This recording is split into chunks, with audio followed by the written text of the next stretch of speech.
This podcast is brought to you by the following sponsors. Your San Diego County Toyota dealers. We've got what it takes. Fix Auto. Corky's Pest Control. And Lolita's Family of Restaurants. Hey sports fans, Christian Pedersen, David Ring, and we are here to talk about the Division II baseball finals. The heavyweight battle that has been a year in the making because it's the exact same team we were talking about last year about to win the D2 championship. San Marcos looking to repeat. Only team standing in their way is the Santana Sultans.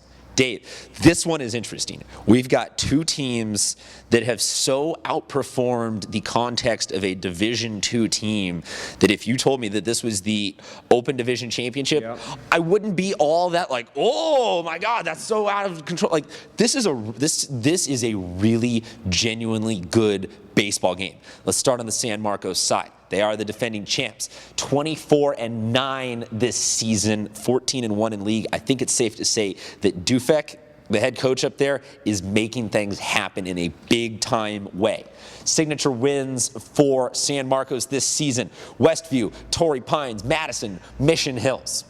On the flip side, Santana, we cannot talk about a team this season in San Diego County who has had more signature wins than this Santana Sultan squad. Santana 22-9, 9-3 in league. They beat up on Saints, Granite Hills, Cathedral Catholic, Grossmont, and Helix. Wow. So both of these teams come in with just a sea of bodies in their wake.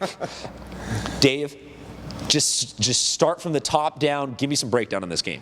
San Marcos, wow, these guys, their most impressive win of recent was against Ramona, and they really silenced those bats over there, and Ramona can thump the ball. Santana has been the Sultans of SWAT for the most part this year, 179 runs scored and only 81 runs allowed. I mean, when you see that 2-to-1 ratio of two times as many runs scored as allowed, that's success. Mm-hmm. You can multiply that way up and say, 300 scored, 150 allowed, 10 scored, 5 allowed. But whenever you're at that 2-to-1 ratio, that's real comfortable life to be living. Yeah, they have cruised through leagues this year, beaten teams. Every single one of those teams you mentioned were in the top 10 this year. It's going to put Santana in a competitive mode against San Marcos. I mean, these guys have to throw Noah Nunez, whatever his name is. Noah Nunez. We had him on the podcast last year, Noah Nunez. And go out go out with a bang. These guys have had a really solid year. Played their best baseball basically from the second half of the year. I mean, they haven't lost, so it's been crazy watching these guys run. On the flip side for San Marcos, highlight a couple of their players that we've highlighted all season long. Because like we said, this San Marcos team, deep. Jacob Bloss. Of course he's going to have a huge game. Evan Yoncello, the UCSD commit.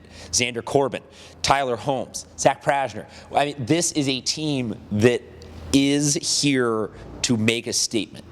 How big are back-to-back titles? What is in the realm of high school sports where things can change so quickly? You can ride one arm and then it falls apart. You can have a graduating class. You can have just an off year where a kid is academically ineligible. How hard is it, and how amazing is it to score back-to-back titles? That's been outstanding. I mean, I think the hardest thing to do is maintain that level of enthusiasm year to year, maintain that level of, commitment to playing the highest baseball. You look at a major league organization like the Yankees, where they're just expecting to win championships every year. And San Marcos came in with that attitude this year, expecting to win again, and played outstanding baseball. To pick a team is hard for me. I'm thinking this is going to be an outstanding pitcher's duel. It's going to come down to 1 or 2 runs. I'm going to pick San Marcos. You're going to pick San Marcos.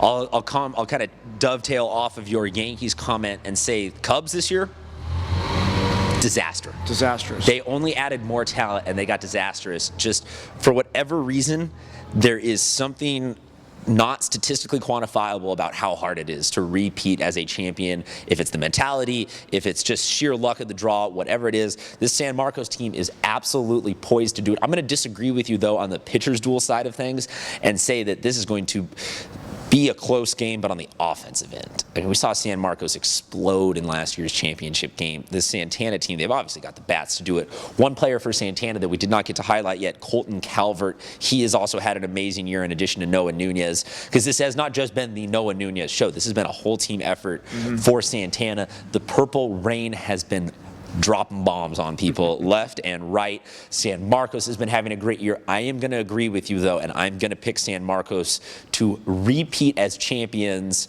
in the midst of what is going to be maybe, I think, 3 titles in 5 years.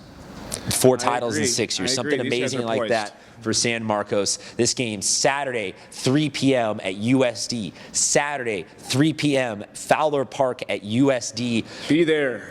I will be there up top with my camera aiming down, getting some very mediocre highlights that probably will involve me not following a double play or a home run or something like that, missing the one key out to the whole game. But folks, be there. This is going to be an amazing day of baseball with an amazing game happening.